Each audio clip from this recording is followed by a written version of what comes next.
Hi all, welcome back to my channel. And today I'm going to start the second session on my basic Python series.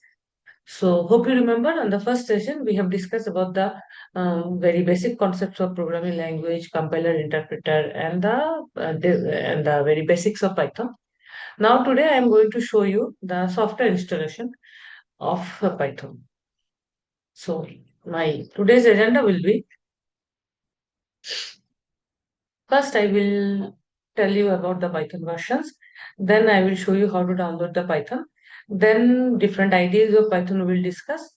Then how to work with those ideas, Jupyter Notebook, Visual Studio Code. All these things is our agenda for this session. Okay. So first of all, Python 2 versus Python 3. So definitely previously Python 2 was there. Now at the latest version is Python 3 has been introduced. So now we are dealing with Python 3 only. Right. So if you want to download the basics Python, so this is the Python download link which is available. So I will put it into the description box also.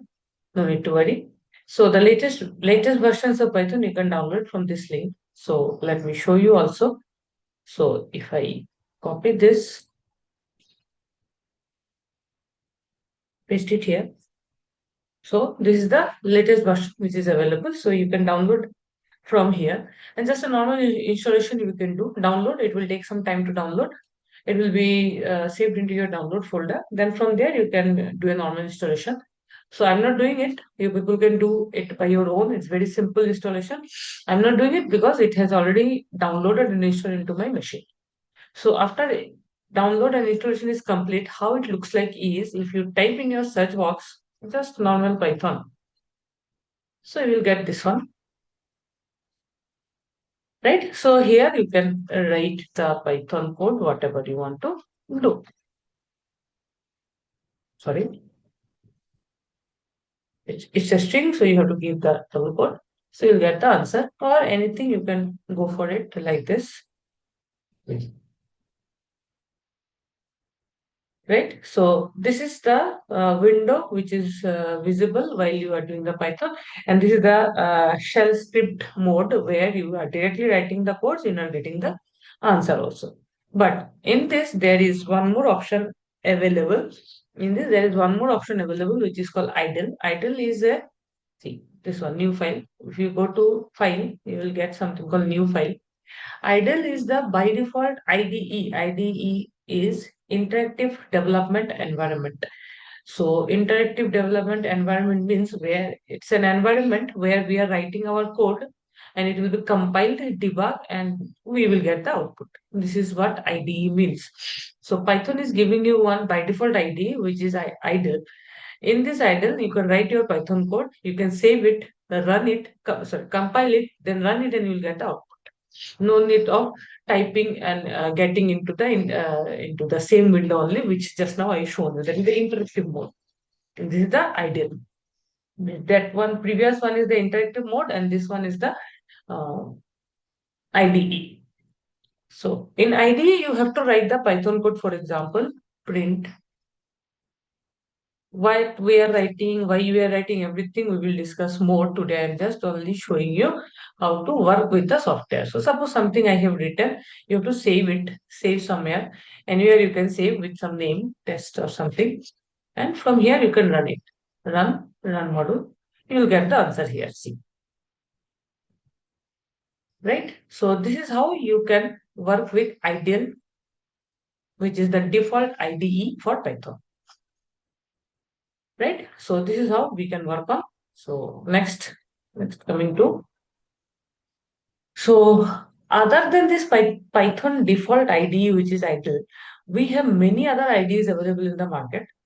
Maybe Jupyter Notebook, Spider, Jupyter Lab, or Visual Studio Code, or PyCharm, right? Atom. So many things are there. All those are different IDEs of Python. Those things are mainly useful for data science or machine learning purposes. So those can be also used. What I can say is those so many different ideas are available in the market. Which one to use? There is no mandatory reason for you people to choose. I want to choose this or that. That depends on your comfort region only. We can go ahead by choosing which one to use. Right. But what I can say is IDEs are very useful because Python, you know that Python has many modules and many packages available. And in many of the IDEs, all the modules and the packages are already available, which may not be directly available into the Python software just now we install.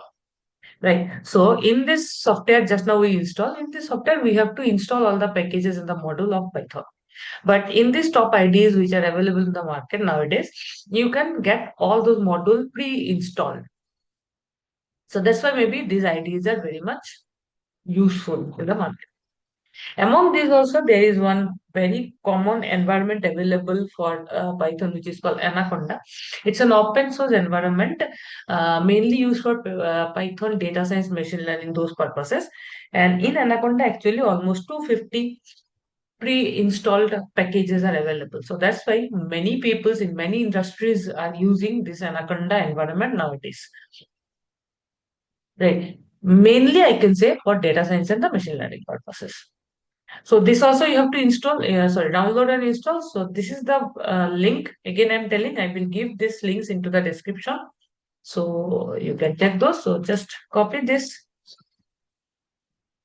So here, first of all, you have to give the email ID. You submit and proceed. As the previously also I told, it's a very simple download. Download will happen, then normal installation, do the installation. You only have to give your email ID. So do this installation. After this installation, again, you have to search it in your machine, just like Anaconda, and you will get it something called Anaconda Navigator. So Anaconda Navigator is a GUI based environment where all the installed IDs are available. So Anaconda is an environment, as I already told. So it has so many IDs available inside this environment. Jupyter is there, Jupyter Lab is there, Visual Studio Code is there, Spider is there, PyCharm is there, and many more. So all are already pre-installed. All the IDs are pre-installed. If you wish, you can use anything. So the choice is fully yours. That's why this environment nowadays is very helpful for the data scientist and the machine learning engineer to use. But it's a little heavy, so you can identify that it is getting some time to load. So because so many things are installed already. Already I told that 250 predefined Python packages are involved. Sorry, installed into this. So this is the reason why it is definitely heavy. So that's why it may take some time to load also. So I think for me it's loaded. Yeah, this is the navigator, Anaconda Navigator. It's a GUI platform where all the IDs are visible. You can choose any of the ID, and you can find that launch is written. So wherever install is written, that means it will take some time to install that one also. For example, PyCharm is directly not available. You maybe have to install this. This one, and wherever launch is written, directly you can click on the launch. It will launch that particular IDE, for example, Jupyter Notebook, Jupyter Lab, or Visual Studio Code, or Spider. This will directly open here in your machine only, and then you can start type the code. So this is what is the Anaconda. So right? Fine. Then what I told about the Anaconda, it's a GUI environment for the Anaconda. If you want to search for all the available IDs, you can get it here. In Anaconda, some prompt is also there, terminal, like just now I showed you about the Python. That is also there. You can type code there also. So Jupyter Notebook, just now I shown you Jupyter Notebook inside Anaconda itself. Jupyter Notebook is an open source web application which is used to write the code. Many visualizations can also be done. And mainly the data scientists and the machine learning engineers are using this because this is very easy to use, very easy to write the code, easy to run the code, easy to debug the code. That's why many people are using this. Right. So Jupyter Notebook supports almost 40 programming languages, including Python, R, Julia, and Scala. So many things it is also supporting. That's why we are very used to it. And as I already mentioned, that many data science and the machine learning packages, for example, NumPy, Pandas, TensorFlow, Keras, those things are already installed into the Jupyter Notebook. This is one. One more, which hope I have just shown you. So one more IDE is available is the Visual Studio Code. So this is also a very powerful code where we can build JavaScript, TypeScript, or Node.js. Also, we can write. So we can write code for them also, or Python, Java. Java can also be written C++, C Sharp. So many codes, so programming language can be used in Visual Studio. So that's why it's a very famous IDE available.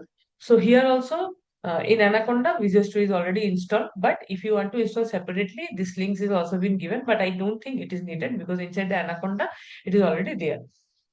So these are the IDEs available which we can use to write our Python code. So this is how you can install all the IDEs, whatever is your wish. So I can show you in when we start doing the basic Python code. So I can show you which IDE is looking like how and how you can write the code. Those I can show you. But which IDE you want to choose is fully your choice. You can try Jupyter Notebook, you can try Visual Studio Code, you can try writing in normal Python interactive shell mode also, or you can type in the ideal also. That's absolutely fine, no problem on those. Right? So that's it for the software installation. Next, we are going to start our next concept in the next session. Till then, stay tuned with my channel. Happy learning, keep learning. Thank you so much. Bye bye.